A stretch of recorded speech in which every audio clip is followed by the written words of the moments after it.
So, alright, guys, today I'm gonna show you Tagbilaran City, and we were there just this a few days ago, 2 days ago, and this is Tagbilaran. We're coming out from the Tagbilaran City port, and we're basically on our way to our lunch place, which is Smoke. One of my favorite restaurant in Tagbilaran. I think it's Smoke Bistro. We call it cafe. Oh, yeah. It's a restaurant that serves really good food, and yeah, it's just in close by the pier.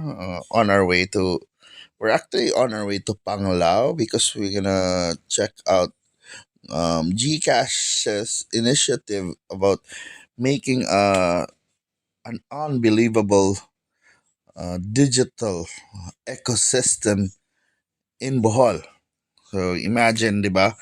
That's why we're gonna talk about it because we're in the age now when everything's mobile and you can put your money on your phone.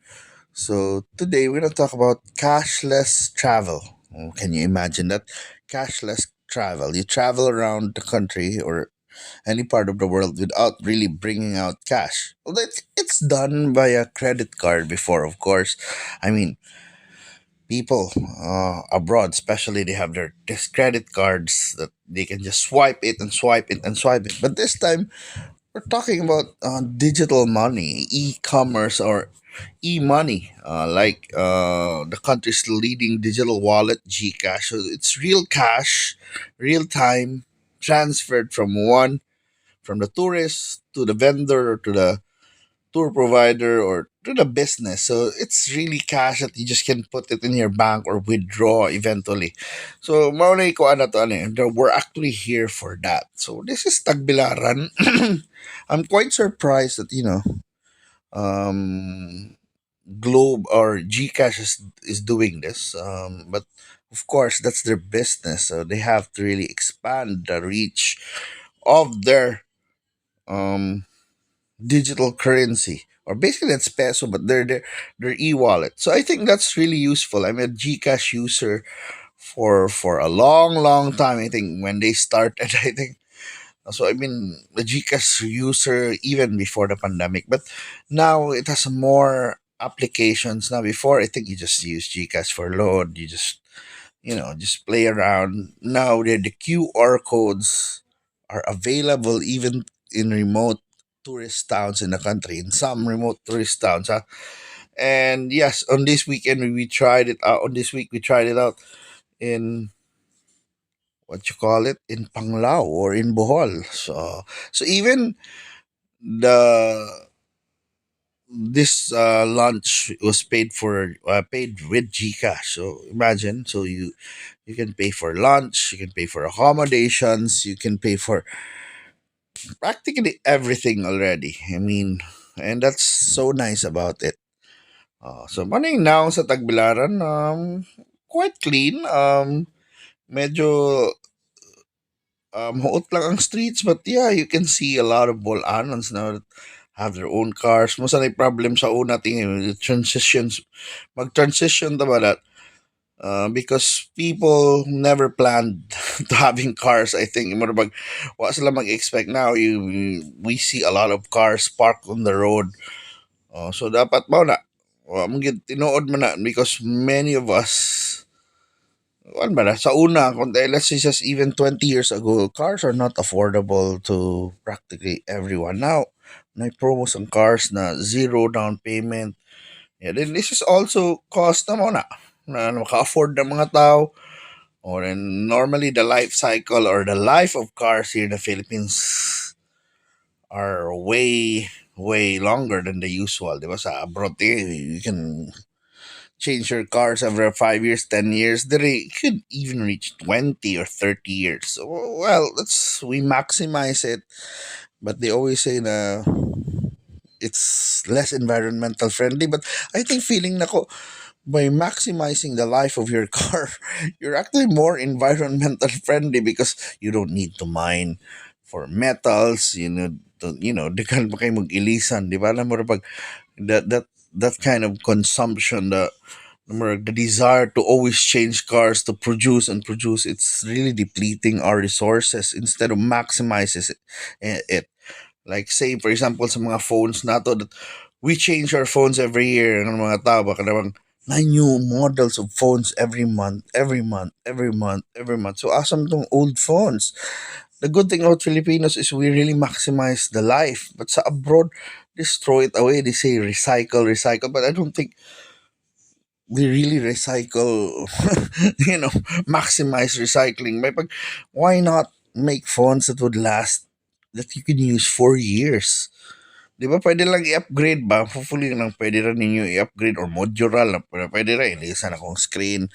If it can be done ba na, nga na ba? Because fala lang na ako, it's, sometimes our desire to always outdo ourselves every year is is bad for nature. For example, you're working in a car industry, you want more sales, di ba? So you're gonna force new promos, new even if there's no really mind blowing new feature in yung cars, inyo yung i-redesign, butang nagbago as if naikuan ba, pero para lang mapugos ang tao ng mapalit og bago. For example, cellphone. So, di ba, sometimes gamay ra ang progress. Wala gi major upgrade but they they want you to buy as if, oh, this is better. But actually, it probably be marginally better. Like for example, kanang iPhone 13 to 14, di ba? Kamay ra kayo. Kung ano eh. Probably kung usbol lang tingin itong software i-upgrade to sa 13, it would be as capable as 14. One ang point na ko naman na we always try to say, especially Western countries, always think about the environment, the carbon footprint, yet they want their companies to have more sales, to to to develop new technologies. Kaya bang ilag yung i-progress, they wanna throw the old and get new stuff. And then kung consumption based, it's not gonna really be good sa nature because the more we consume new stuff, you're gonna mine, you're gonna create. Na safe ka na bang marabag environmentalist ka, yet you use cell phones, you change cell phones every year, or you ride a private jet. O, di ba marabag, how can you be, be a real environmentalist when you yourself are a massive consumer of metals, massive consumer of goods, di ba? Sapat atong idaida, dapat if you're an environmentalist, you want to prolong things, to maximize things, to maximize the usage, di ba? Na dapat mag-ilis tingin kag cellphone every 5 years, 7 years, di ba? Kanang nga ba na dapat, wala huna-huna to. So while we're traveling here in Tagbilaran, kuya kita gipanghuna-huna, but we're, I'm I'm really hoping and praying that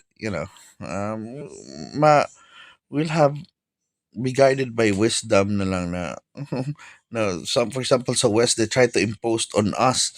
There's Pilipinas kuna, yet they're the ones selling ilan man yung mga brands. These are foreign brands, mga auto, mga unsa diha, mga sinina, mga cellphones, di ba? So more about, basically you're aiding us to pollute, yet you want to impose mo na ay na mo paghimog factories, ay na mo yet, di ba? Sa atua ikuan ilabay na ilang mga ipanghimo, di ba? Kanang di na nagipangmina o sa actually sa ato sa nagipangmina. O di ba? Ato tina mga a lot of minerals from the Philippines are exported and I mean sent back here in the country at a higher cost. So muna bag wow, oh, di ba? And they talk about muna climate change, kung anong they're gonna impose it on us. Oh, di ba dapat sila dapat there should be a change of behavior and they have to emulate Filipinos that we try to maximize things. Di ba? We're we're kwan, we're innovative, we might be say they might say it's backward, but yeah, it's backward, it's better for nature actually. If you wanna save the planet, you have to move backward. Diba? You have to use kuan ba less tech, rely less on energy mo bag magpaong dag suga. O, di ba kung tayo if we go back like a life in a kanong time na we just turn off our lights at 6 p.m. Di ba? It would be good for nature, di ba? There's no much so much strain ang kuan, di ba? Even the use of our energy, di ba? So, mao na ba? Basically, ay kuan na to. Dapat di na kuan na we always say bisag mo clean energy, but the fact that you like are addicted to electricity, addicted to energy, it's no matter you say it's clean, you're wasting it. You're gonna waste it if you too much rely, for example, si nagpasiga pasiga tag suga the whole time, watch na tag TV or watch tag cellphone the whole day. Oh, di ba? That costs energy. Even if they say it's a clean energy, pero di mo 100% totally clean. For example, even the solar panels, for example, di ba? Ang paghimo ana, di ba? So, mo na, naanata rin sa smoke bistro and cafe. Yeah, one of the best restaurants here in Tagbilaran.